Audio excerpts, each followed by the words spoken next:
Ecclésiaste, chapitre 1, le verset 2 et 3. Vanité des vanités, dit Ecclésiaste. Vanité des vanités. Tout est vanité. Quel avantage revient-il alors de toute la paix qu'il se donne sous le soleil? Amen. Je veux nous appeler à méditer ensemble sur ce thème, le maigre profit de nos pères. L'activité que le Seigneur nous a donnée, ou bien ce que nous avons comme travail,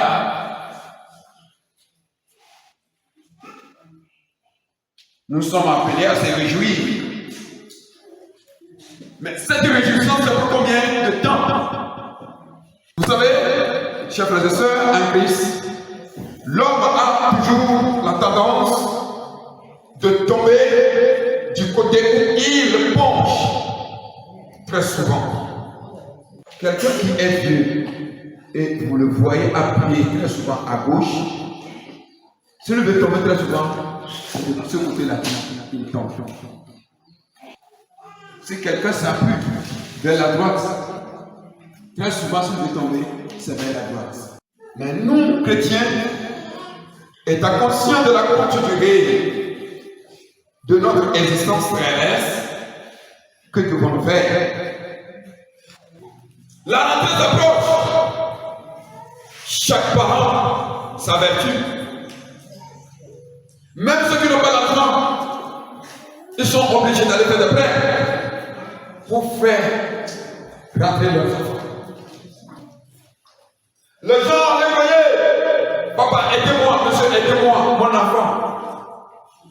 Les fournitures, kaki, les collages. Et les gens se réfèrent à des grandes écoles.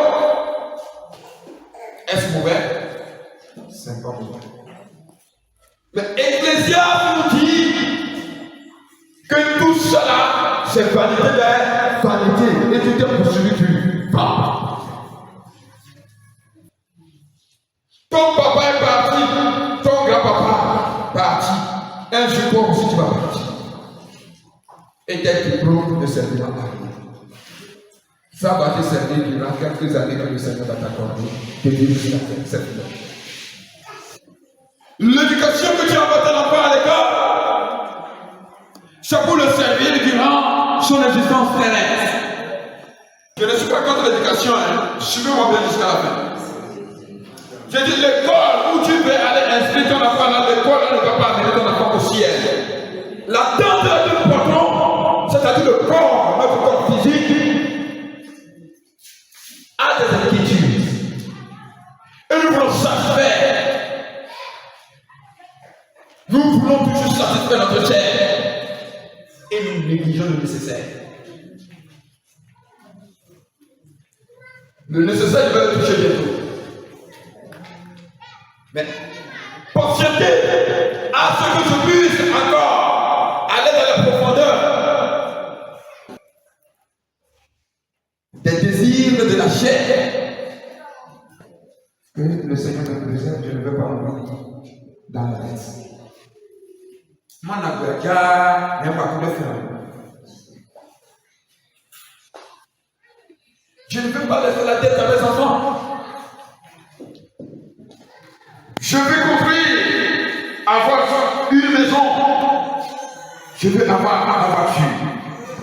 Je veux avoir une vie de paix. Je veux avoir un beau garçon. N'est-ce pas? C'est le désir de la chair. Et ce n'est pas mauvais.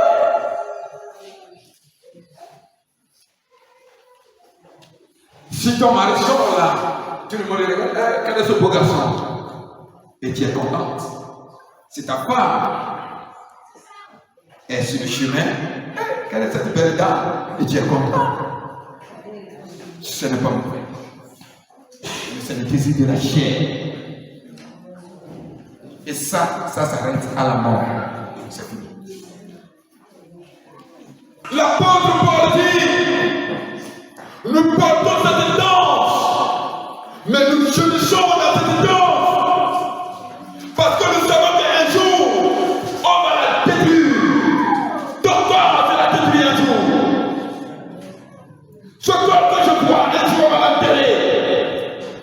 Toi que je vois devant moi sur la terre, un jour viendra, on va t'enterrer. Tu as fait tout par, on va t'enterrer. Tu es riche ou pauvre, on va t'enterrer. Mais tu dois gêner dans ce temps. Parce que ce corps ne va jamais enterrer ta tombe. Acclame le Seigneur.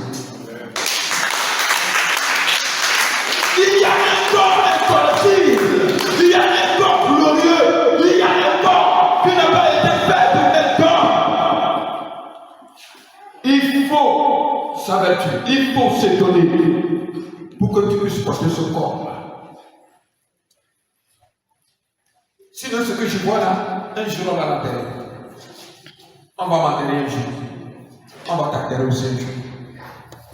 Mais ce qui édifie, ce qui change, ce qui transporte, le monde combat cela. Le monde combat le réel. Le monde combat la vérité. Mais la vérité, elle se trouve dans la parole de Dieu. Et c'est cette parole que je veux t'enseigner ce matin. Alléluia. Oui, chers frères et sœurs, je ne condamne pas les corps, je ne dis pas de ne pas dans les corps, mais nous les chrétiens, qu'est-ce que nous devons faire en face de cette réalité? Vous cherchez les grandes écoles, n'est-ce pas? Est-ce que vous avez déjà aussi cherché un lieu d'envoyer vos enfants pour étudier la parole de Dieu? Non. Non. Ou bien. Et quand l'enfant aura 20 ans, 25 ans, venir à l'église, ça vous bien. N'étudiez pas la parole de Dieu avec vos enfants. C'est ce que vous attendez. C'est ce qu'attend vos enfants. Quand on va commencer à leur enseigner n'importe quoi, ils vont rejeter ce qui fait l'homme. Ils vont rejeter la vérité. Parce que ceci est combattu. L'éducation chrétienne, Proverbe 1, verset 7. Le monde aime les saints. Le monde aime les siens. Et il aime ce que vient de lui. Mais ce que vient de Dieu, le monde est cela. Quand on dit que quelqu'un a écrit un roman, oh, il faut aller lire ce roman-là. Les gens vont passer des heures, des jours pour lire le roman dans 2 jours. Mais quand tu donnes la Bible à quelqu'un de lire, il fait 2 secondes, 3 secondes là de sommeil. Pourquoi cette maladie? On n'arrive pas à passer le temps devant ce que tu vis, mais devant la inutilité. Passer des heures, même voir des gens à lire leurs pensées, rien que leurs pensées. Prends du temps dans la lecture de la parole de Dieu. C'est ça qui est ta vie. C'est ça qui t'attend au ciel. C'est ça qui va t'amener au ciel. Que le ciel soit ton objectif. Dis à celui qui est à côté, dis ça, répète-toi. Que le ciel soit mon objectif. Que l'église soit mon université. Que Jésus-Christ soit mon directeur. Que le Saint-Esprit soit mon professeur. Que la Bible soit mon livre d'études. Ainsi, donc, les anges seront mes camarades de classe. Les tentations des épreuves seront mon examen. Et je réussirai au nom de Jésus. Acclame le Seigneur.